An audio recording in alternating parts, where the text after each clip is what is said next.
Hey everybody, it's Jason Brubaker with Filmmaking Stuff, talking to you from sunny Southern California. Today I want to talk to you about this subject that just sort of like irks me. And this is ongoing discussion. I've seen this happen so many times through the course of my career where people are out there debating the merit of somebody's filmmaking to determine from afar whether or not that person is a professional or an amateur. And look, I want to give you some context because, depending on where you're receiving this, you're probably going to disagree with me depending on your background. So let me give you my background so that you understand where I'm coming from.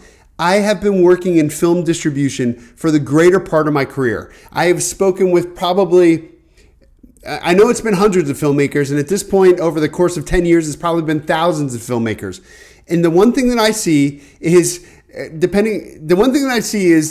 figuring out whether or not you're an amateur or a professional really comes down to mindset, right? You can't decide whether or not somebody's an amateur. Only the person making the film can decide whether or not they're an amateur or a professional. And I know this is a goofy conversation, but let me give you some more details so that you understand it, where I'm coming from a little bit more. When I talk to filmmakers, I've met and talked with so many first-time feature filmmakers that come to me with a promotional plan. They know exactly where they want to go with their film. They know exactly what their financial goals are, and they have a really good starting point in terms of how they're going to achieve those goals.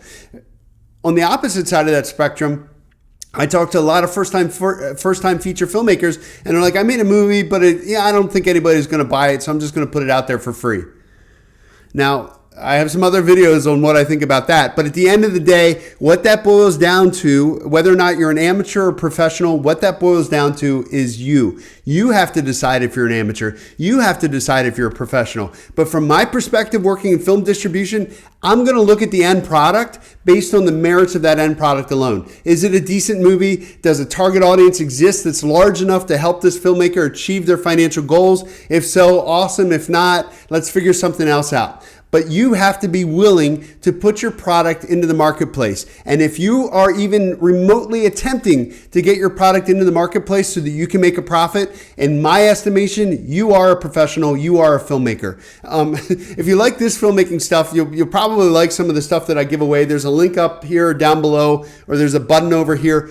It's somewhere, it might even be in the comments, but there's a link. If you click on that, you'll be taken to another page where you can give some information. And in return, I'm going to give you some filmmaking stuff. With that in mind, though, I'd love to hear your comments as always. And until next time, take action and make your movie now.